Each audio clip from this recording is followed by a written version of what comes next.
Hey, everyone, it's Sophia.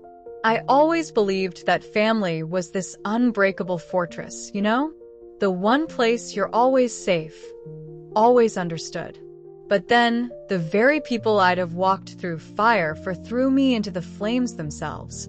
What happened next didn't just open my eyes, it pretty much rebuilt me from the ashes. This is my story. I was still holding the pie, the scent of warm pumpkin and cinnamon filling my little hatchback, when my father, Arthur, told me I wasn't welcome in my own home anymore. It was her favorite, Eleanor's, my mom's. I'd stayed up half the night before, kneading dough and carefully measuring out the spices for her old recipe, the one with that extra dash of nutmeg and that funny little half-teaspoon of maple syrup she swore made all the difference. I'd driven 3 long hours, navigating through this thick, soupy fog that seemed to swallow the highway, just to bring it to her, just like I did every single Thanksgiving. I'd arrived, parked in the familiar gravel driveway, and walked into the warm, bustling house. Or at least I thought I was home. We hadn't even gathered around the table to say grace yet. The turkey, golden brown and magnificent, sat untouched on its platter, waiting for Arthur's carving knife. The air was thick with the aroma of sage stuffing, steaming invitingly in that crystal dish Eleanor only ever brought out once a year for this very occasion. And I was still standing there, a hopeful smile probably plastered on my face, that pie held out like an offering, when Arthur's voice, usually so warm, cut through the festive hum. "Sophia," he said, his tone flat, devoid of any holiday cheer, "give back the $50,000. He paused, his eyes like chips of ice. "Or don't bother coming home again."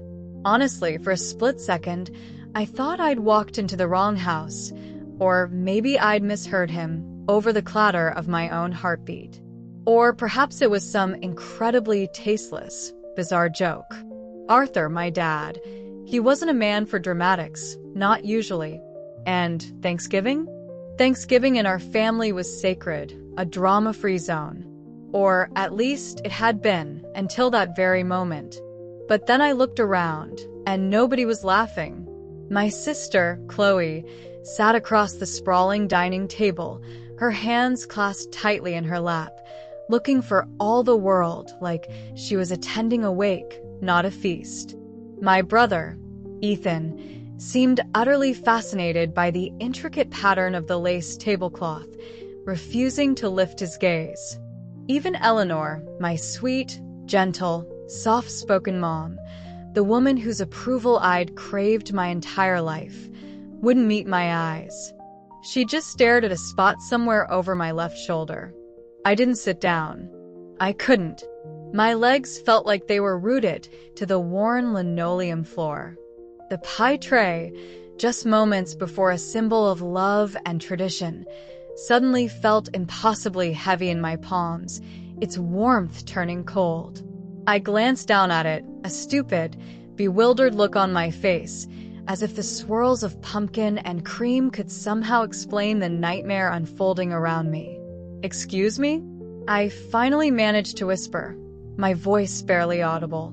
Arthur's jaw, already set, tightened even further. "Don't make this harder than it has to be, Sophia." "Harder?" I echoed, my mind reeling. What exactly are you accusing me of?" Chloe finally looked up. Her eyes were bloodshot, mascara smudged at the corners as if she'd been crying for hours, maybe days.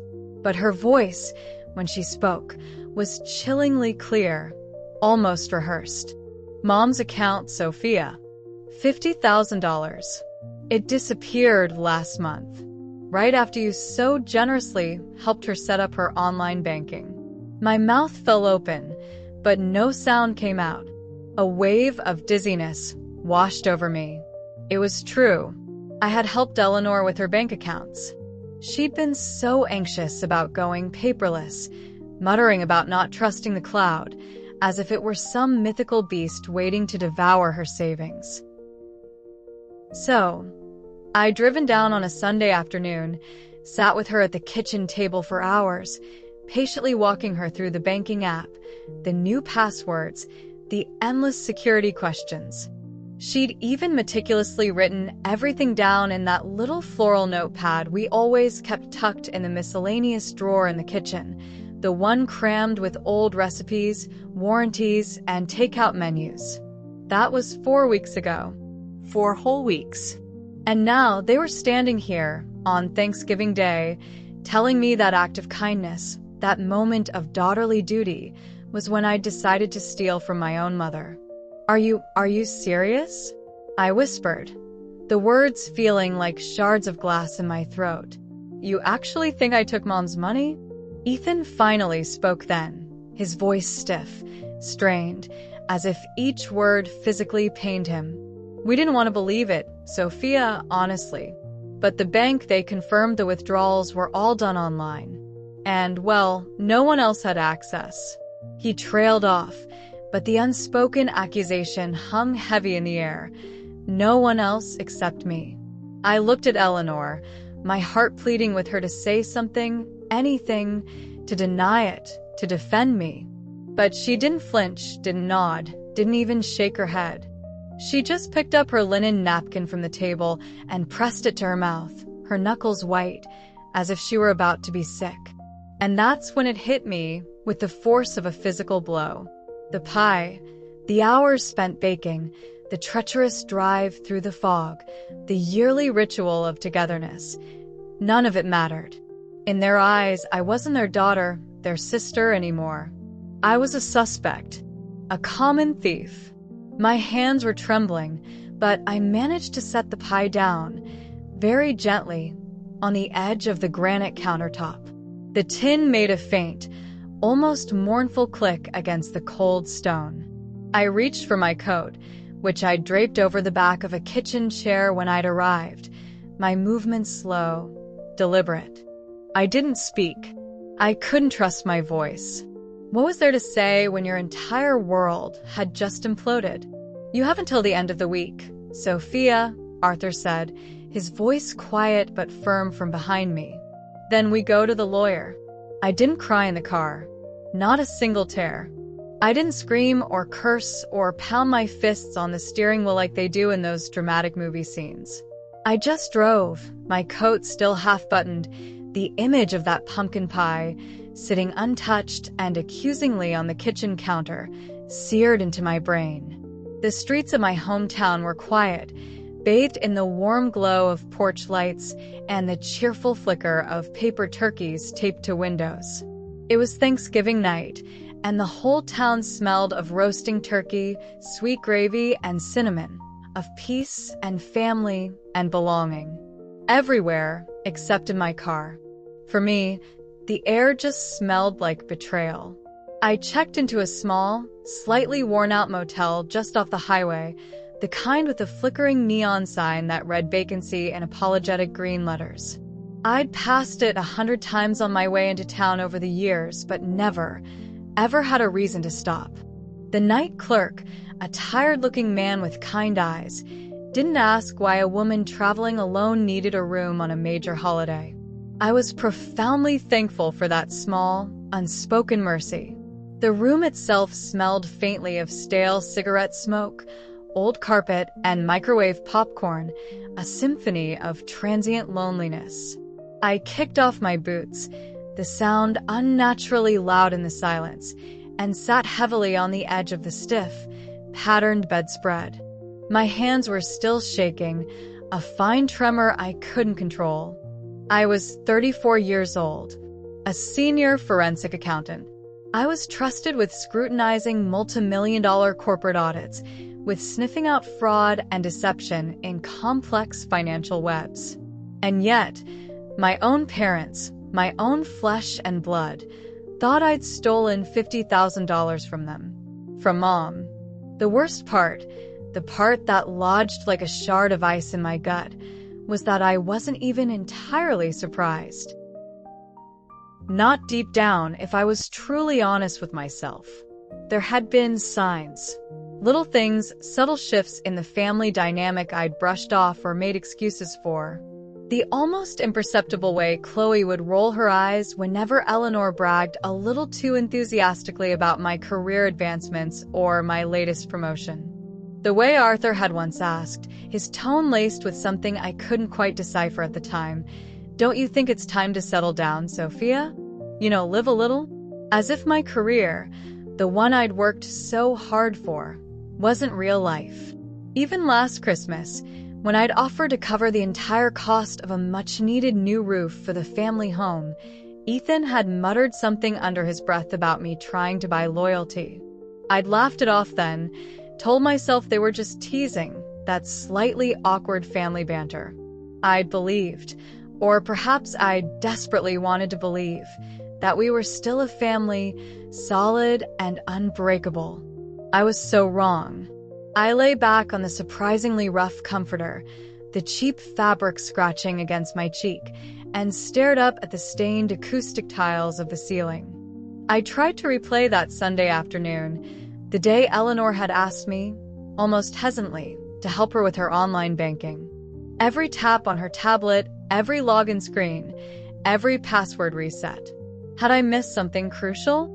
Had I been careless? Had someone else seen that little floral notebook she kept in the kitchen drawer? The drawer, it was always unlocked. Anyone in the family could have opened it, glanced at its contents. Chloe still lived at home, off and on, depending on her latest job or relationship drama. Ethan had a key to the house. He came and went as he pleased. I'd been the one to patiently walk Eleanor through the entire setup, yes, but that didn't automatically make me the only one who knew how to access her information. It just made me the easiest target. Still, they believed it. Instantly. Without a single question. Believed I'd waited for Mom to get a little older, a little more vulnerable, just to siphon money from her account. $50,000. As if I, with my six-figure salary and meticulous financial planning, needed it. As if I would ever, in a million years, betray her trust like that. The very thought was a fresh stab of pain. My phone, lying face down on the nightstand, buzzed, a harsh, unwelcome sound in the quiet room. I picked it up. A text message from Chloe. It read, "We didn't want it to come to this, Sophia, but you really made it hard to trust you. No happy Thanksgiving. No hope you're okay after Dad blew up." Just that cold, accusatory sentence. As if I'd broken something precious. As if I was the one who owed them an apology.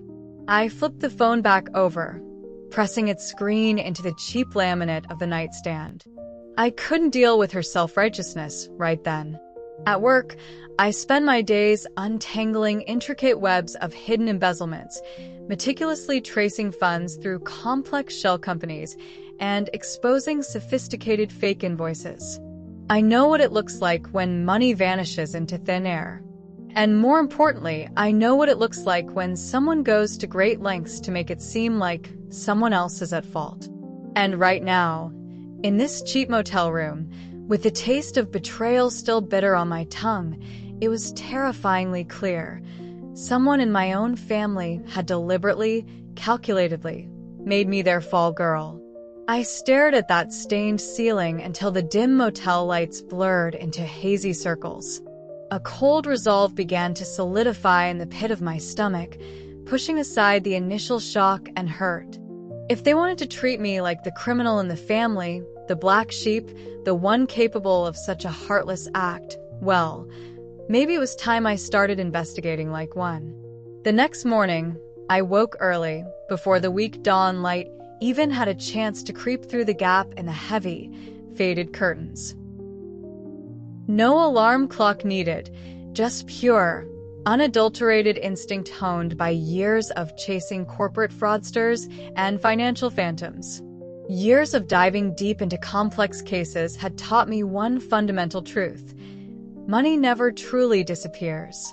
It doesn't just evaporate. It just gets redirected, rerouted, reallocated.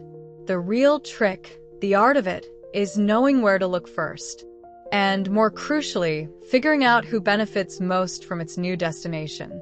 I poured myself a cup of lukewarm, suspiciously bitter coffee from the dispenser in the motel lobby. It tasted like regret and old socks, and set up my laptop on the small, scarred desk in the corner of my room. My firm, as it happened, had recently been deep into investigating a disturbing pattern of elder financial abuse. We were seeing a string of cases involving retirees, mostly with modest but stable savings accounts that were suddenly inexplicably drained through a series of 3 or 4 large withdrawals, each one meticulously calculated to fall just below the $10,000 federal reporting limit. It wasn't isolated to just one bank, but one particular institution, Greenwell Mutual, which, by a cruel twist of fate, was also Eleanor's bank, kept popping up with alarming frequency. I hadn't breathed a word of this specific investigation to my family, of course. It was highly confidential, sensitive information. But as a senior member of the investigative team, I had the necessary clearance to review anonymized transaction data internally. And I knew exactly who to reach out to for a little off-the-books assistance. I sent a quick, encrypted message to Marcus, the sharp, incredibly efficient compliance officer who is overseeing our current Greenwell Mutual case file. My message was brief, almost curt, just Eleanor's full name, the relevant date range, the past 6 weeks, and the branch location. Within an hour, a shockingly fast turnaround even for Marcus, I had what I needed. His reply pinged into my inbox a neatly organized data file. Timestamps, precise withdrawal amounts, teller identification logs. The information was stark and irrefutable. 3 large withdrawals from my mother's account, spaced exactly 5 days apart. The first for $20,000. The second for $15,000. The third, another $15,000. And each one, every single transaction, had been conducted in person at the branch, not online. That was the first major crack in their carefully constructed story. They'd thrown the accusation at me like a spear. Online banking, they'd insisted, you were the only one with access to the new setup. But if the money was physically withdrawn from a teller's counter, then it couldn't have been me. I hadn't set foot in that branch, or any Greenwell Mutual branch, for months. I was hundreds of miles away, buried in my own work during the times those withdrawals were made. My heart started to pound, a frantic drum against my ribs. I clicked the attached link for the security footage. It was low resolution, the typical grainy bank camera feed, but it was clear enough. The first video began to load. Greenwell Mutual, October 10th, 2:13 p.m. A young woman, her features partially obscured by the low-quality video, approached the counter. She was nervously glancing over her shoulder, her movements jerky and anxious. Blonde ponytail escaping from a gray hoodie pulled low over her forehead, large, dark sunglasses hiding her eyes. At first, a wild thought. Maybe they'd hired a proxy? A stranger paid a few $100s to impersonate Eleanor, using stolen credentials? But then, the woman stepped a little closer to the camera, directly under one of the overhead lights. She pulled down her disposable face mask for a moment to speak clearly to the teller. And my breath caught in my throat. It was Chloe, my sister.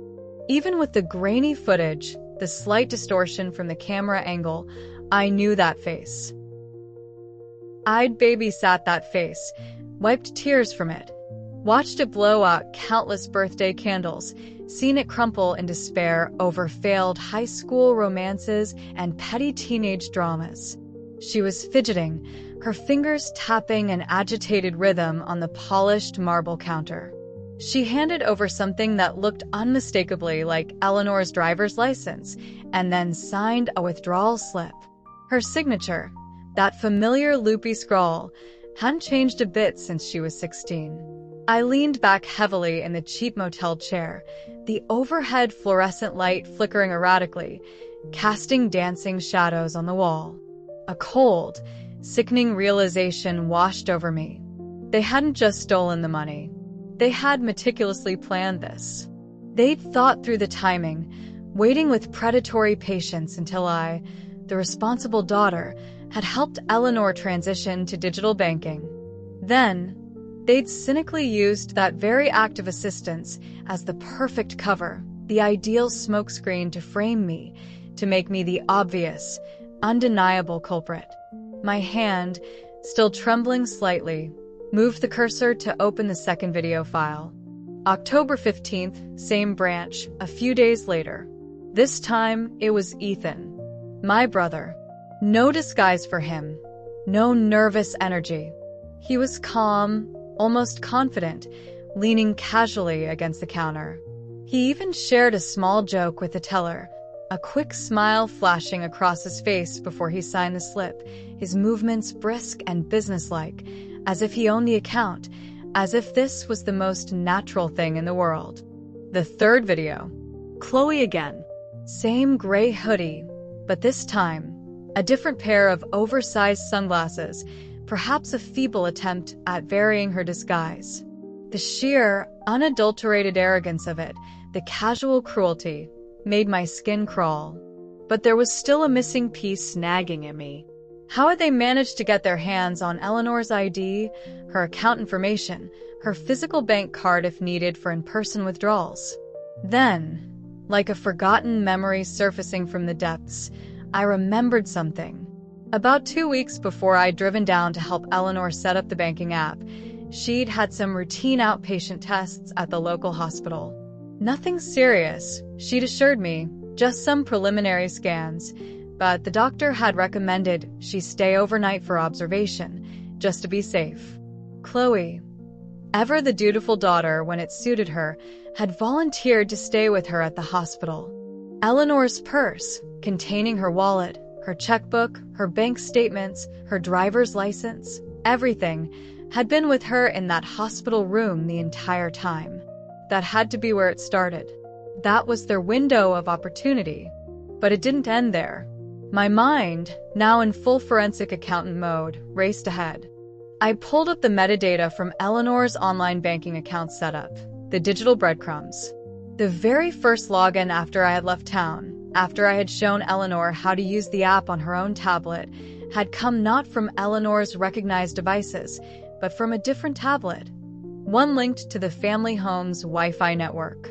The IP address matched the one Chloe used constantly when she streamed her endless Netflix shows. And the one-time password, the OTP required for that initial login from a new device, hadn't been sent to Eleanor's primary email or phone number. It had been sent to an alternate recovery email address, one I certainly hadn't registered during the setup. I did a quick reverse lookup on that email. The recovery phone number associated with it? It belonged to Ethan. They weren't just sloppy. They were breathtakingly, dangerously arrogant. They genuinely believed no one would ever question their version of events. Not if I, the successful, independent daughter, the one who supposedly had it all, was the obvious, tailor-made culprit. Not if the rest of the family, their own parents included, spoke with one unified, accusing voice. I closed my laptop with a decisive snap. The silence in the motel room felt heavy, charged. This wasn't just some petty misunderstanding, a desperate act of borrowing gone wrong. This was calculated, premeditated fraud. And they had callously, cruelly used my love for my mother, my willingness to help her, as the very smokescreen to hide their crime and destroy my reputation within my own family. I zipped the laptop bag closed, my movements crisp and efficient. Then I picked up my phone. But I didn't call the police. Not yet. That was a step too far, a nuclear option I wasn't ready to consider, despite the burning anger in my chest. Instead, I called my office. I asked Marcus for one more small favor. Scanned, high-resolution printouts of the teller signatures from those withdrawal slips. I'd need them for a clear, undeniable comparison. Then I slid open my suitcase and pulled out a slim, black, professional-grade presentation folder, The kind I used for high-stakes courtroom presentations or critical board meetings. If they wanted a villain in the family, if they were so determined to cast me in that role, then I would show them, with irrefutable proof, what it looked like when their chosen villain kept meticulous, damning receipts. I didn't call ahead. There was no need for a warning, no point in giving them time to concoct more lies or coordinate their stories. I drove back to my parents' town on Monday afternoon, the day after my self-imposed motel exile. The sunlight was hitting that particular golden slant it always did in late autumn, that beautiful, melancholic light that falls between the fading memories of Halloween and the first hints of Christmas.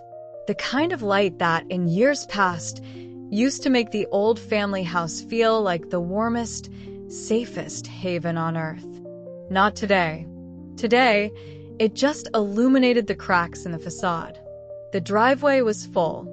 Ethan's hulking SUV, Chloe's little compact car, Eleanor's old, reliable sedan. No guests, no friends. Just family. Or what was left of it. I parked my car at the curb, a few houses down, and just sat there for a moment, the engine ticking softly as it cooled. My hands rested on the smooth leather of the black folder in my lap. The folder that held every damning piece of evidence, every timestamp, every security still, every forged signature, every lie they thought no one would ever uncover. Then, I took a deep breath, stepped out of the car, walked up the familiar porch steps, and, without knocking, let myself in. The house smelled of chicken broth and rosemary, a comforting, homey aroma that now felt like a cruel joke. The kitchen lights were on, casting a warm yellow glow into the hallway. I could hear the low, indistinct murmur of conversation, the clatter of silverware against china, and then a sudden burst of laughter, a sound that felt alien, a sound that definitely didn't belong to me anymore. I found them all congregated in the kitchen, the heart of our home, the place where so many family memories had been made. Chloe was perched casually on the edge of the counter, a coffee mug cradled in her hands, her legs swinging back and forth with a carefree air, like she was 13 again, without a worry in the world. Ethan leaned against the refrigerator, his arms crossed over his chest, his expression carefully, deliberately unreadable. Eleanor stood by the sink, drying dishes with slow, practiced, almost mechanical movements, her back partially to the room. Arthur was at the stove, stirring something in a pot, the rhythmic scrape of a wooden spoon the only sound for a moment. They all looked up as I entered, and everything just stopped. The conversation died. The clatter ceased. Even Arthur's stirring hand paused midair. Nobody said a word. The silence was thick, suffocating.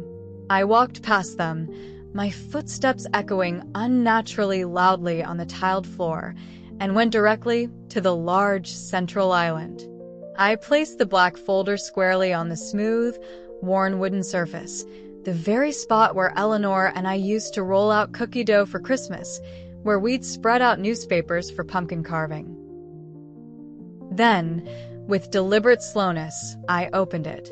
"You believed I stole from Mom," I said, my voice quiet, but carrying clearly in the sudden, intense stillness of the room. "You were so quick to believe the worst of me. Now, let me show you what really happened." The air in the kitchen changed, became charged, electric, like the heavy stillness right before a violent thunderstorm breaks. I pulled out the first photograph, a crystal-clear still frame enlarged from the bank's security footage. It showed Chloe, her face now unmistakable despite the sunglasses she still wore indoors in the photo, leaning over a teller's counter, pen in hand, signing a form. "October 10th, I stated, my voice steady. A withdrawal of $20,000. In person, not online, and clearly not me." No one moved. Not a muscle. Not even Chloe, though the color drained visibly from her face, leaving her looking pale and pinched. The second photograph landed on the counter beside the first. This one showed Ethan, a slight, confident smile on his face, dressed in a navy blue sweater I recognized, handing over what was clearly a withdrawal slip to a different teller. October 15th, I continued, my voice gaining a slight tremor, not from anger anymore, but from the immense effort of maintaining restraint. $15,000. These weren't strangers I was exposing.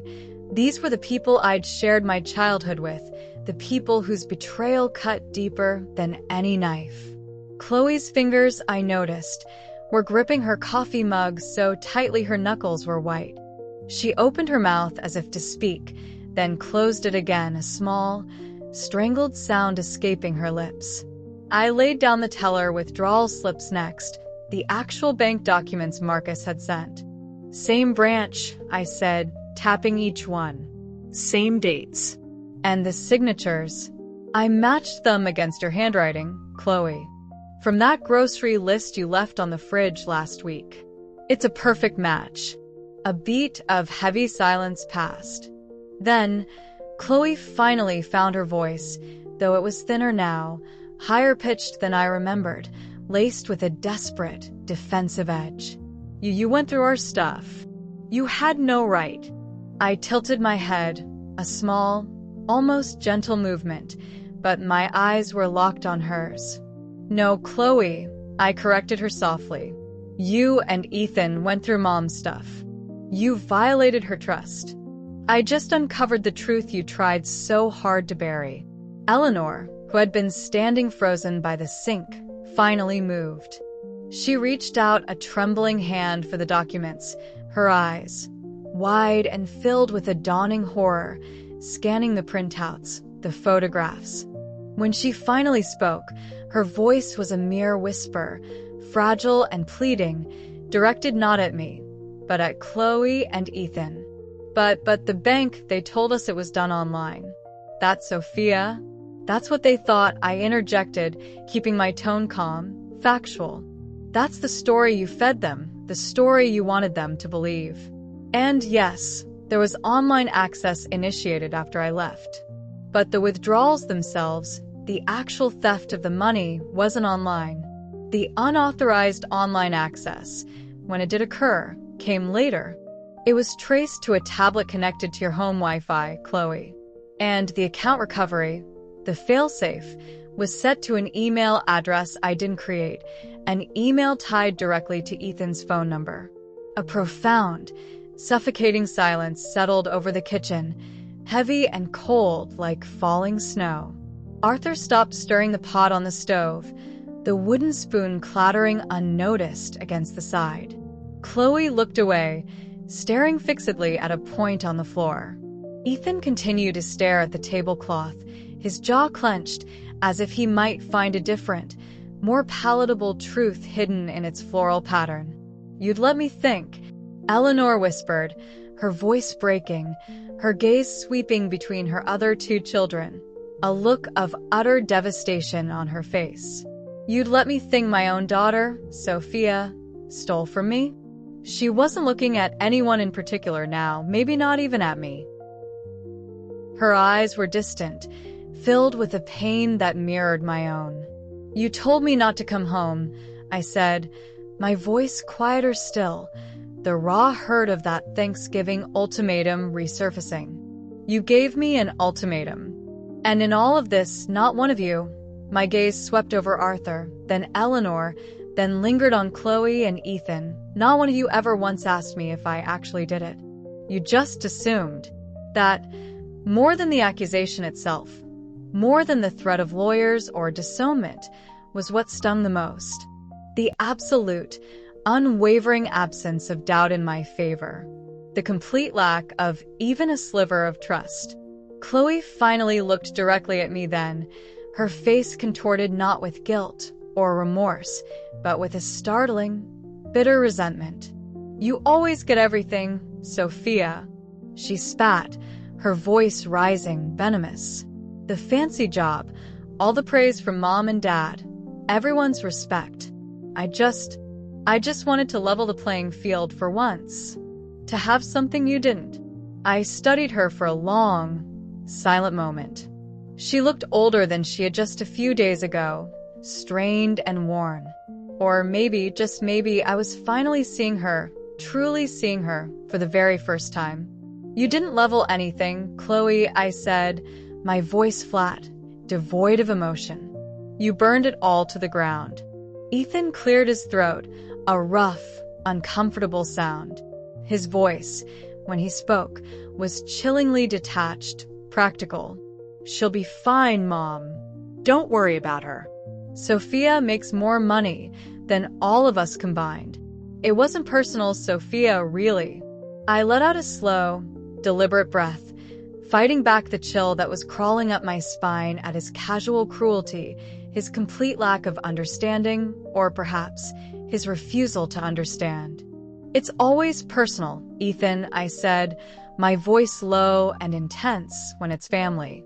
I watched as Eleanor slowly, heavily, sat down at the kitchen table, the damning folder still open before her.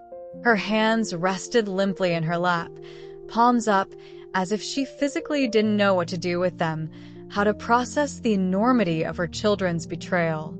Arthur finally spoke, his voice hoarse, weary. He looked decades older than he had just a few days prior.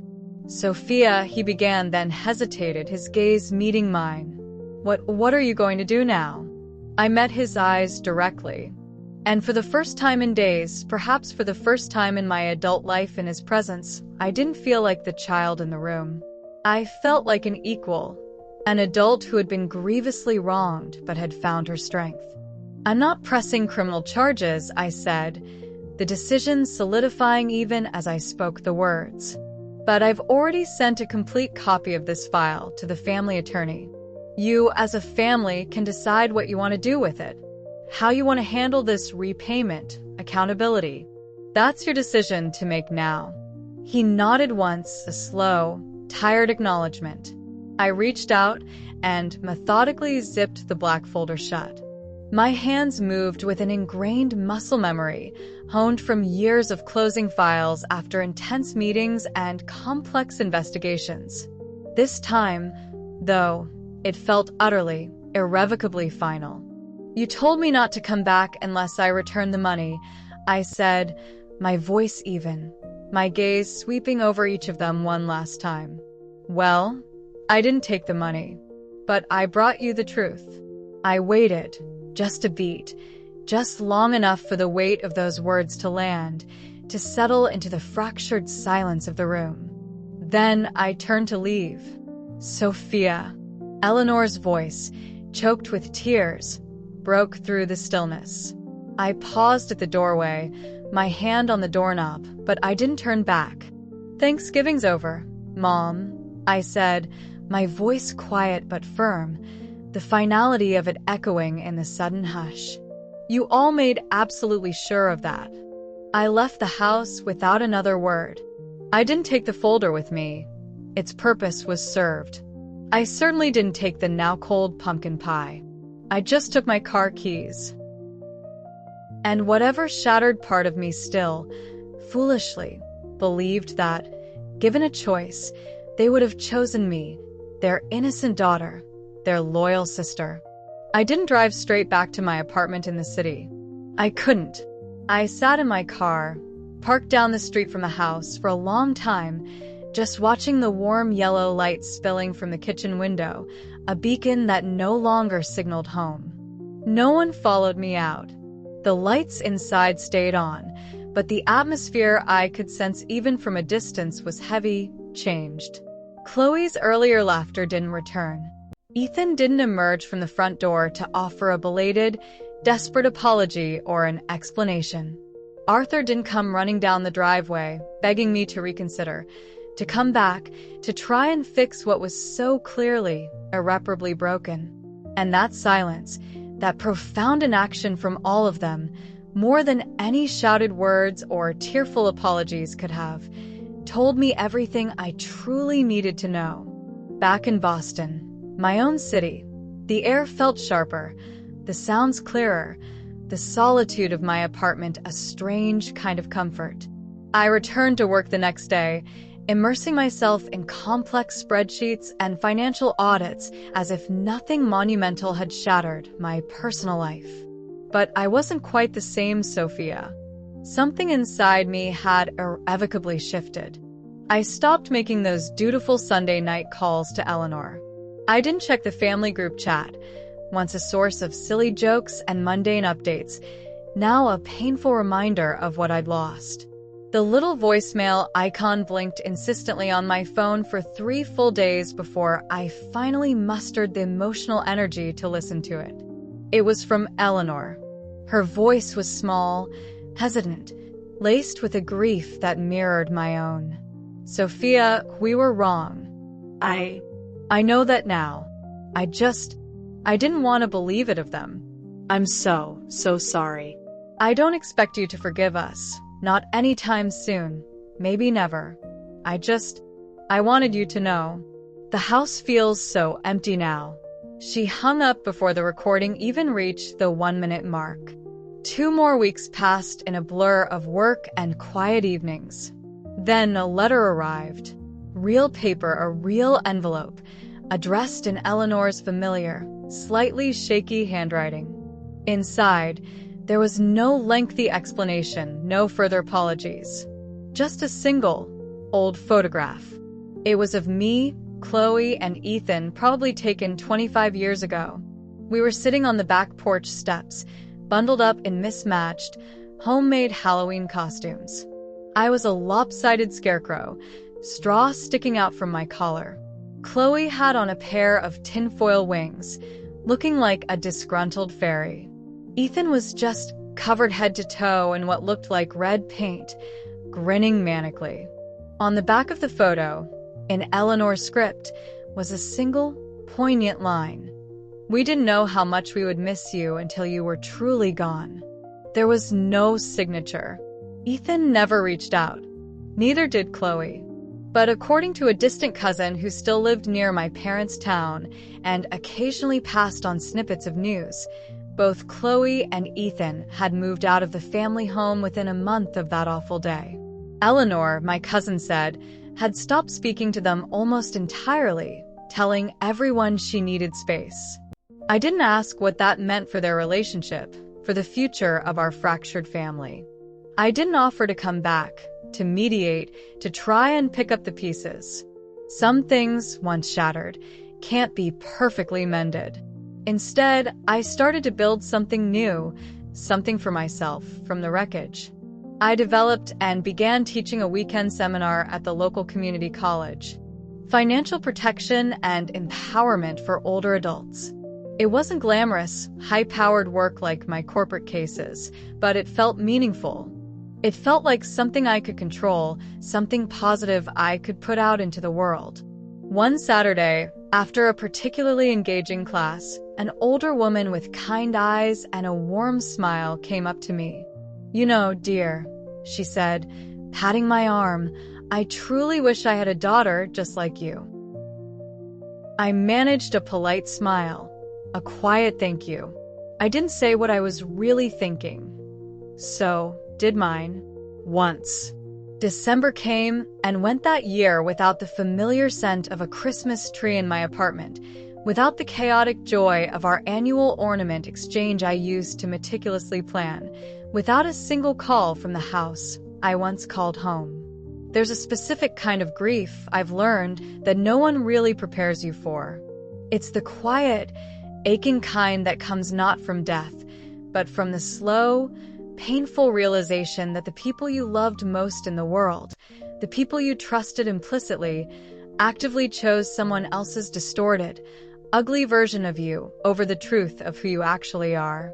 And once they made that devastating choice, once those lines were drawn, they couldn't simply take it back. The trust, once shattered so completely, was gone forever. I still keep that black folder. It's not on display in my office, not even on my desk at home. It's tucked away in a bottom drawer, buried near my bookshelf, under a pile of old tax returns and a copy of my mortgage agreement. I haven't opened it, not once, since that awful Monday afternoon in my parents' kitchen. I don't need to. Because the facts, the cold, hard, undeniable facts of what happened, haven't changed. And honestly, neither have I. I'm still Sophia. Just a little stronger, a little wiser, and a lot more careful about where I place my trust. This journey has been, well, it's been a lot. It's taught me about the devastating power of betrayal, but also about the quiet strength you find in yourself when you're pushed to the absolute limit. Rebuilding is a slow process, but it's happening. If you've ever faced something that shook you to your core, I'd be truly grateful to hear your story in the comments below. Your experiences, your resilience, they matter. And if my story resonated with you, please consider subscribing for more.